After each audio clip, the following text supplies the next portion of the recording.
বলছে যে বুকের যে অংশের চওড়া সব থেকে বেশি সেই অংশকে ছাতি। ঠিক আছে, তাহলে বুকের আমাদের চওড়া অংশ কোনটা? আমাদের ব্রেস্টের সোজাসুজি এটা সব থেকে বেশি চওড়া আমাদের বুকের। তো এইটাকে আমরা ছাতি বলবো। দেখো আমরা ছাতির মাপ কিভাবে নেব, ফিতেটাকে এইদিকে ইঞ্চি, এই ইঞ্চির দিকটা আমরা এরকম ভাবে বগলের নিচের থেকে এইরকম ভাবে আমি বলেছি যে বুকের যে অংশের চওড়া সব থেকে বেশি সেই অংশকে ছাতি বলি। তো আমরা এরকম ভাবে ব্রেস্টের উপর থেকে ছাতির মাপ নেব। ঠিক আছে, তাহলে এটা গেল ছাতি। তারপর আছে কি শেস্ত। শেস্ত কি? শেস্ত হলো যখন আমরা, শেস্ত শুধুমাত্র প্রয়োজন হবে চুড়িদারের ক্ষেত্রে। যখন আমরা চুড়িদার বানাবো তখন আমাদের এই শেস্তের মাপটা নিতে হবে। এটা কিন্তু ব্লাউজের ক্ষেত্রে নিতে হবে। দেখো শেস্ত কি বলছে, কাঁধ থেকে কোমর বা নাভি পর্যন্ত মাপকে শেস্ত বলে। বোঝা গেল? কাঁধ থেকে কোমর বা নাভি পর্যন্ত অংশকে শেস্ত বলে। তাহলে কাঁধ আমাদের কোনটা? এই যে কাঁধ, কাঁধে এরকম ভাবে ফিতেটাকে ধরতে হবে। বলেছে নাভি পর্যন্ত, নাভি অথবা ধরে এইখান থেকে এরকম নাভি পর্যন্ত মাপ নেব, সেটা হলো আমাদের শেস্তের মাপ। এখানে চুড়িদারই লাগবে, শুধুমাত্র এই মাপটা চুড়িদারই লাগবে। তারপরে দেখো কোমর কাকে বলে? কোমর শেস্ত যেখানে শেষ সেখানে বডির চারপাশে ফিতেকে ঘুরিয়ে ধরলে সেই জায়গাকে কোমর বলে। একটা জিনিস ভালো করে বুঝবে, এরকম ভাবে যদি আমরা চুড়িদার বানাই তখন আমাদের শেস্তের প্রয়োজন হবে। যখন আমরা ধরো আমলা কাট কুর্তি করলাম তখন তো আমাদের এইখানটা একটা সেলাই থাকে, তখন আমাদের কিন্তু শেস্তের কোনো প্রয়োজন হবে না।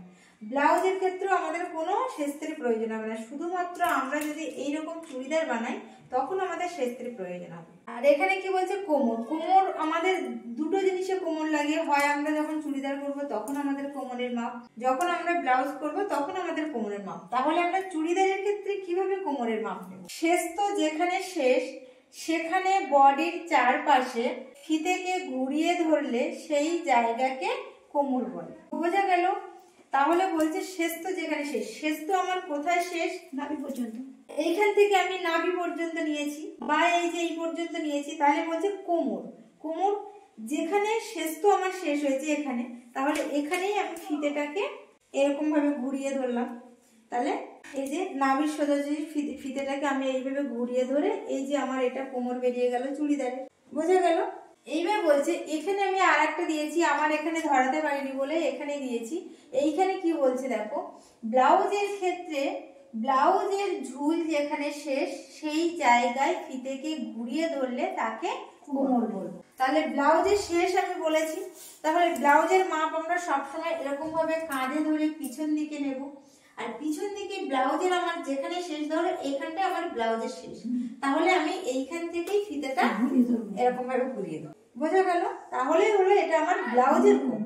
হিপ মানে আমি কি বলেছি, পাছার মাপকে হিপ বলে। এটা কিন্তু আমাদের চুড়িদারের ক্ষেত্রে লাগে। পাছার মাপকে হিপ বলে। তাহলে আমরা কিভাবে মাপ নেব? দেখো আমাদের এই যে পাছা, মানে সব থেকে পাছার আমাদের বডির থেকেও কিন্তু পাছা অনেক সময় চওড়া। তাহলে আমরা ঠিক এই পাছায় এরকম ভাবে ফিতেটাকে ধরবো, ধরে একটু একটু লুজ করে নিয়ে আমরা এরকম মাপ নেব। ঠিক আছে, তাহলে এইটা হলো আমাদের হিপের মাপ। আর যখন আমরা ড্রয়িং এ করব তখন আমরা কি করব, এই যে শেস্ত বা কোমরের যে মাপ নিয়েছিলাম তার থেকে আমরা 5 ইঞ্চি নিচে গিয়ে আমরা ড্রয়িং এ হিপের মাপ নেব।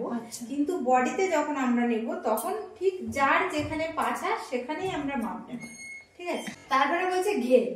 দেখো এখানে কি বলেছে, বলছে জামার ঝুল বা লম্বা এর পরিধিকে ঘের বলে। তাহলে এইটা আমার জামা বা চুড়িদার, তাহলে বলছে এর এই যে লম্বা, এই যে লম্বা, এবার এর এই পরিধিকে মানে এইখান থেকে এই পর্যন্ত অংশকে ঘের বলে। ঠিক আছে, তাহলে দেখো আমার তো চুড়িদারের এখানটা ধরো না হলে একটু কাটা আছে, যদি এটা আমার এটা জয়েন্ট থাকতো তাহলে আমার ঘের হতো কি এইখান থেকে পুরোটাই এই পর্যন্ত, এটা পুরো আমার চুড়িদারের ঘের হতো। তো এই ঘের বলতে আমাদের এই যেটা আমি বুঝিয়ে দিলাম সেটা হলো ঘের। জামার ঝুল বা লম্বা এর পরিধিকে ঘের বলে।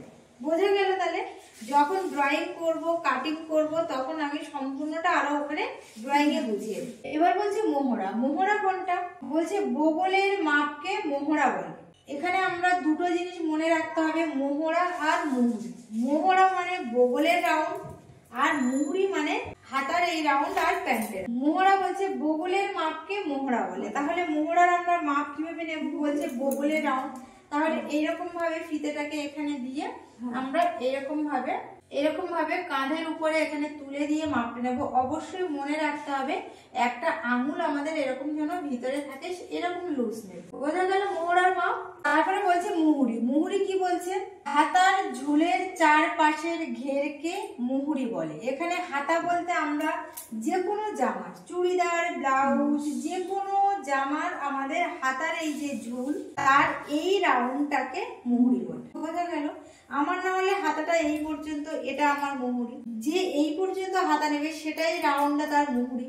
যদি কেউ শর্ট হাতা নেয় সেই রাউন্ডটা হলো তার মুহুরি। ঠিক আছে? আর যদি কেউ স্লিভলেস ছোট হাতা সরু হাতা বানায় তখন কি বগলের মাপটা নিলে? যদি কেউ স্লিভলেস বানায় তাহলে তার এই মোহরার মাপটাই হলো তার মেন।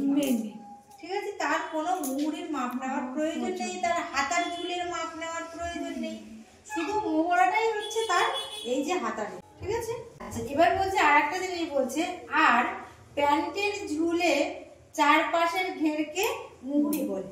তাহলে এটা আমার হাতার ঝুলের মুহুরি, আর নিচেরটা বলেছি প্যান্টের ঝুলের চারপাশের ঘেরকে মুহুরি বলে। তাহলে এই যে এটা আমার প্যান্ট, তাহলে প্যান্টের এই যে ঝুল, এটা আমার ঝুল, এই ঝুলের এই রাউন্ডটাকে এইটাকে মুহুরি বলে। ঠিক আছে? এরকম ভাবে ফিতেটাকে ধরবে, ধরে এরকম ভাবে মাপ নিয়ে নেবে। এটা হলো প্যান্টের ঝুলের মুহুরি। তারপরে বলছে হাই। প্যান্টের কোমর থেকে, এই যে আমি বলেছি তোমাদের কোমর থেকে দুটো পায়ের যেখানে জয়েন্ট, সেই জায়গাটাকে আমরা হাই। ঠিক আছে? কিন্তু হাইয়ের মাপ মনে রাখতে হবে সবসময় আমরা এরকম ভাবে হাতের মধ্যে নিয়ে নেব। হাতা কাকে বলে?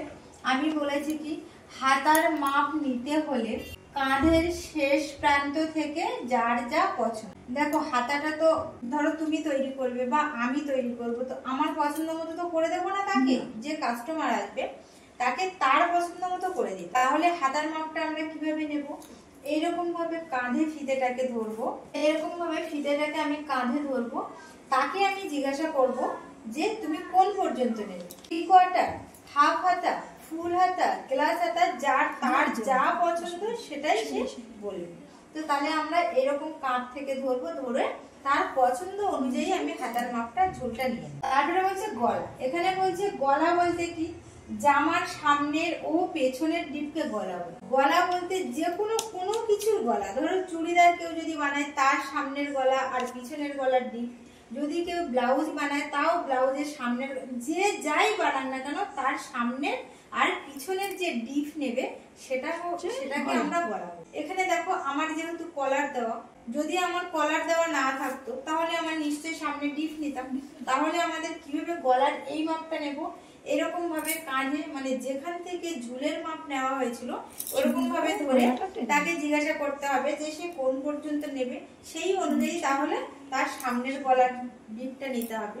আর পিছনে আমরা সেম ভাবে এরকম ভাবে ধরবো কাঁধে, সে যতটাই নেবে আমাকে সেরকম ভাবে গলার ডিপটা, পিছনের গলার ডিপটা এরকম ভাবে নিয়ে নিতে হবে। বোঝা গেল?